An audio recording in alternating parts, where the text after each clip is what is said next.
Speaker, thank you for giving me opportunity to contribute to this bill. As you know, Speaker, I'm a member of the Public Accounts Committee, and I was listening to the Majority Leader advising us on the timelines when we need to submit some of the reports. I want to confirm to you, Majority Leader, that there was a retreat, a report writing retreat this weekend, and there are some of those reports that are ready. The challenge we've had in the committee is a challenge that you are aware of as part of the leadership of this House, that some of the entities, the governors especially, some of them, not all of them, some of them have refused to appear before the Public Accounts Committee and the Public Investments Committee. We are happy, Honourable Speaker, that not all governors have fallen into that bad habit. In fact, today the Governor for Siaya, the Honourable James Orengo, appeared before the County Public Investments Committee, and we processed 2 county assemblies, Honourable Speaker. The County Assembly of Kakamega, which is one of the few assemblies we noted as a committee that have also already considered the Auditor General's report and have tabled a report in the House that has been adopted. And we also had the County Assembly of Muranga appearing before us this morning. So we are doing our best. And Marsabit, yes, and Marsabit, I'm being reminded by the Vice Chair. We are doing our best to be able to beat those deadlines, and the House will be more than happy with the reports that we will present. Honourable Speaker, there are governors who think that by refusing to show up that the work of this House will stop. We will continue with our work, we will make recommendations, we will come to this House to defend those recommendations, and we're hoping that the House will adopt the recommendations that we will make. Speaker, whenever a bill is before us in the House, I always go straight to the objects for which the bill is proposed. There is usually attached to the bill a memorandum of objects and reasons. And Honourable Speaker, when I went through these proposed amendments to the Public Audit Act, that is a bill from the National Assembly, you will see there in the memorandum of objects and reasons that the purpose of this bill is to amend the Public Audit Act in order to align it with the Constitution following a declaration issued by the High Court in the case of Transparency International versus Attorney General and the Auditor General as a first interested party, Africa Center for Open Governance, and there are a few other parties there, petition number 388 of 2016, declaring certain sections of the Public Audit Act to be unconstitutional. Mr. Speaker, I have printed out that specific judgment that was delivered on the 16th day of February 2018 by Justice Mwita, and I will be making reference to that particular judgment extensively, Honourable Speaker, because the memorandum of objects and reasons for the amendments that are being proposed states that it is in order to bring the bill in conformity with the judgment of Justice Mwita. So, Honourable Speaker, if we want to really believe that this bill is supposed to respond to this judgment, it is important to know what the judgment was and the reasoning of the judge in declaring certain sections of the Public Audit Act as unconstitutional. Mr. Speaker, if you skip to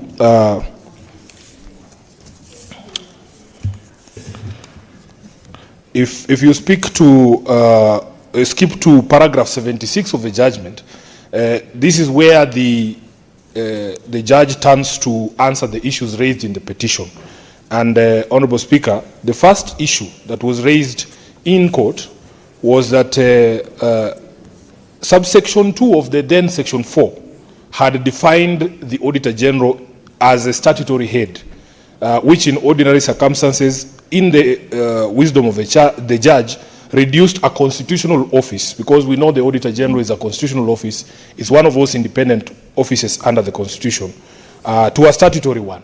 So therefore, Honourable Speaker, if you want to see the response in the amendment, we must have an amendment that cures the problem that the judge pointed out. And therefore, Honourable Speaker, when you go to the amendment that touches on section 4.2, you will see here, Honourable Speaker, that what the National Assembly has done is to change the words statutory head and replace those words with accounting officer. Now, I have a problem with that, Honourable Speaker, because if you listen to the reasoning of the judge was telling the National Assembly or the petitioners the respondents in this particular place, that the Constitution has already defined who the Auditor General is. It's a constitutional office, so that you don't need to add any other terms when describing that office. That we already have a constitutional definition with the responsibilities of that particular office. So that, Honorable Speaker, when the previous act had the word statutory head, it made it seem like the Auditor General is being given a role to oversee a team, that there is a team there. But the Constitution recognizes an individual. Actually, the words of Article, I think it is 229, the words of that article are that there shall be an Auditor General. And that is the problem that the judge had with this particular section, as was then provided for. So the judge also has spoken to in addition to the functions and responsibilities of, in addition to the definition of the Office of Auditor General, the law already provides the functions and responsibilities of the Auditor General, so that you cannot bring legislation to try and purport to either add any functions on top of the ones that are in the Constitution, or in fact attempt to expand that definition of the functions and responsibilities of the Auditor General. So the first point of departure, Honorable Speaker, is that I do not see how the National Assembly replacing the words statutory head in the definition of the Auditor General and replacing it with what they are calling accounting officer will evade that constitutional trap that had been set in the previous act. And therefore, Honorable Speaker, we will be saying that this particular amendment as proposed is not in conformance with the findings of the judge. Secondly, Honorable Speaker, there is a provision here in terms of the Auditor General's powers under Article 252(1). The Constitution is clear that each commission and each holder of an independent office shall recruit its own staff. Honorable Speaker, the judge says here, to that extent, therefore, and giving a holistic reading to Articles 229, 234, 249, 252, reveals that the Auditor General cannot be subject to the public service when either recruiting or disciplining his staff. In fact, Honorable Speaker, the Auditor General is given the role constitutionally to be able to come up with their own staff establishment. I have seen a proposal in this amendment here, Honorable Speaker, to create the office of somebody they are calling a Deputy Auditor General. Honorable Speaker, I will leave it to the constitutional scholars to advise us if indeed it is possible for you to create a deputy of a constitutional office outside the Constitution itself. And I have given the example, Honorable Speaker, of other constitutional offices. You will remember, for instance, there is a Chief Justice, and in that same Constitution, it provides for the Deputy Chief Justice. So the question I'm asking myself, is it possible for us to create an office for the Auditor General as Parliament, when he has been given the constitutional duty and mandate to actually have his own establishment, his own staff establishment, or her own staff establishment in the current case, so that they should be the one to decide that we need 2 deputies or 1 deputy? Can Parliament really abrogate themselves that responsibility of creating a staff establishment for the Auditor General? Honorable Speaker, the other issue that we have is the other problem that the judge raised with the previous provisions of the law was the question of the board. I think, just let me find the paragraph. Honorable Speaker, you will see that this particular amendment has tried to provide for something that they are calling an audit advisory board. Let me just find that particular provision. It's 17 here. 17 on the bill, amending section 25. This law proposes to establish an audit advisory board. And Honorable Speaker, you will see the proposed membership there. And then they are saying that the functions of that board are provided for, Honorable Speaker, at provision number 19, which seeks to amend Section 27 of the Act, that the subject to at Section 10 of this Act and upon approval by the Auditor General, the Audit Advisory Board shall generally be responsible for providing advisory on budget plans and estimates. You will see at B, it says human resource management and development, then any other matter that might be referred to the board. Speaker, this is what the judge said. That having an audit advisory board is an interference with the institutional and individual independence of the Office of the Auditor General. That it alters the constitutional architecture of the independent Office of the Auditor General and the principles of independence contemplated by the Constitution. It also violates Article 249(2)b, which states that he is an independent and not subject to direction or control of any person.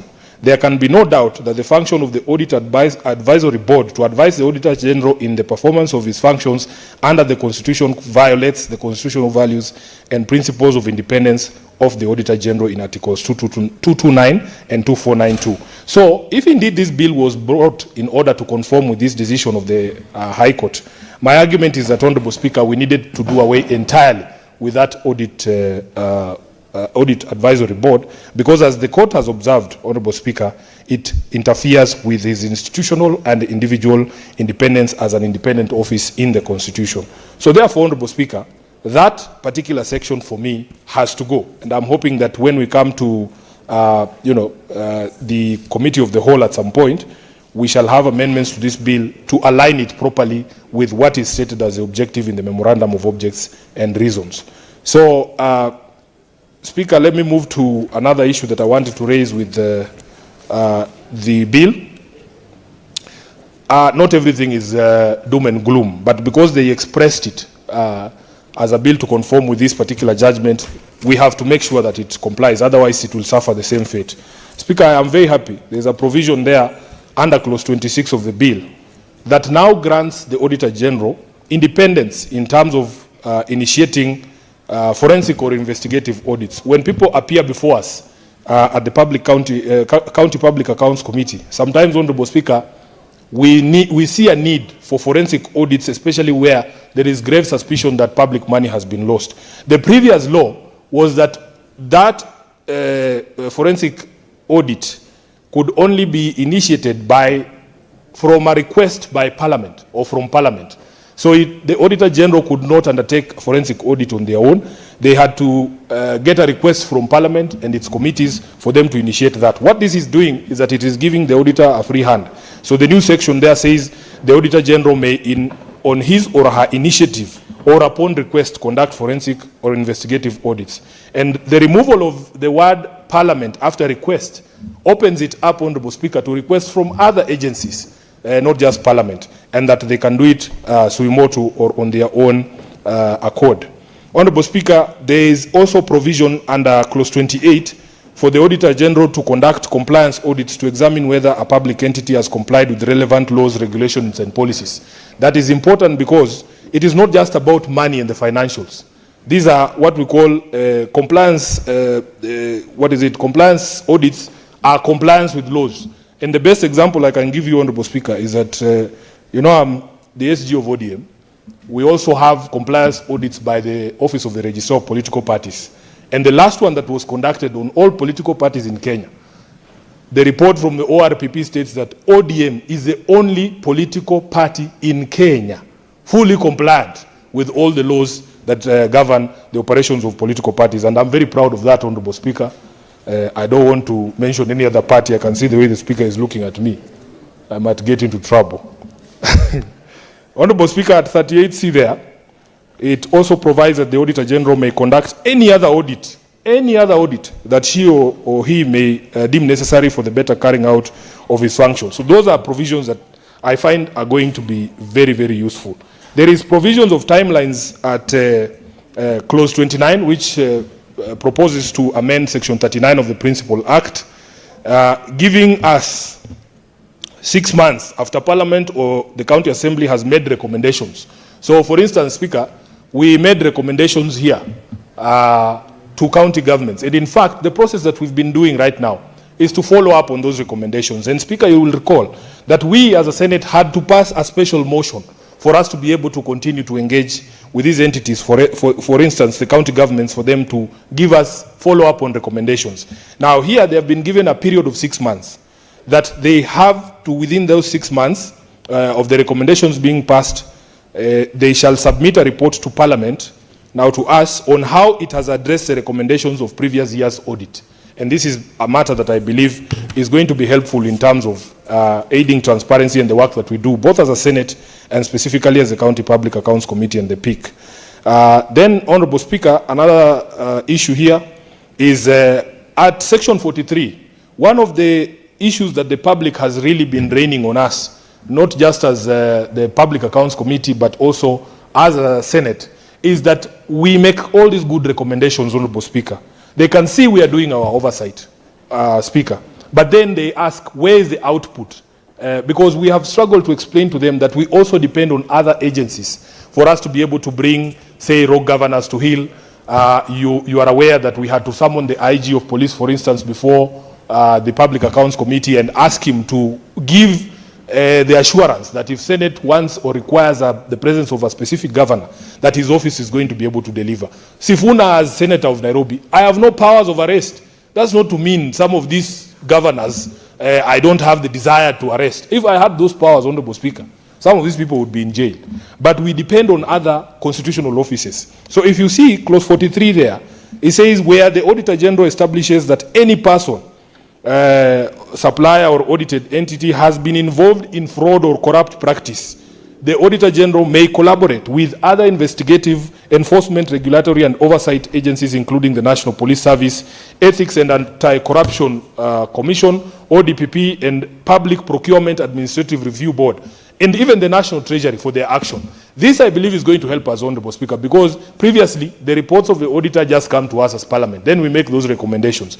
This act now is giving the Auditor General a mandate of actually collaborating directly with these people. For instance, the collaboration with National Treasury, in my expectation, is the Auditor General should be able to tell them, the National Treasury, to stop funds going to entities that are found to have misused public funds, or to the Public Procurement Administrative Review Board. You can see there, Honourable Speaker, at subclause 2 of 43, that the Auditor General can actually make recommendations for debarment. Because in my time in the Public Accounts Committee, there are notorious companies that always show up. For instance, in the area of these systems for revenue collection, you will find one entity has brought problems in Nairobi. Then the next time you interact with Narok, you find out that Narok has actually given that same company the job of collecting revenue on their behalf. Then you will find them springing up somewhere in Murang'a, because previously we have not had the Auditor General's authority to be able to make these recommendations for debarment of some of these firms so that they stay away from public resources.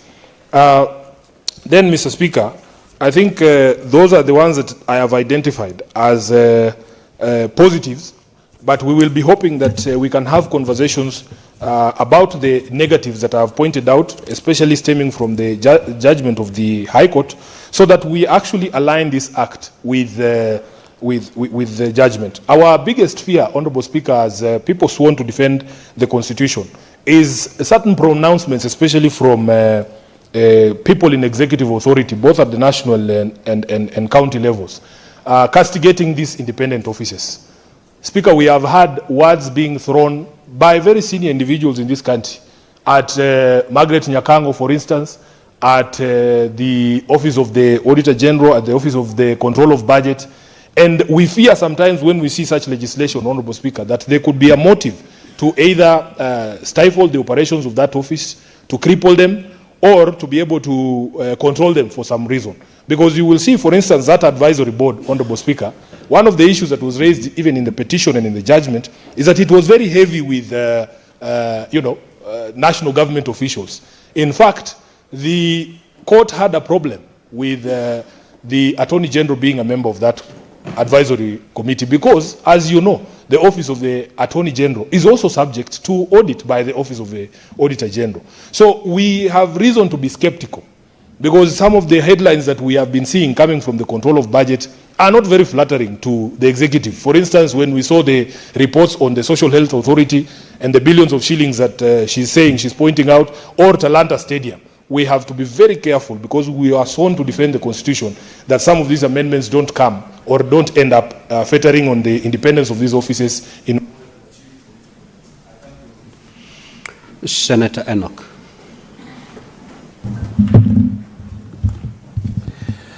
I thank you, the Speaker, for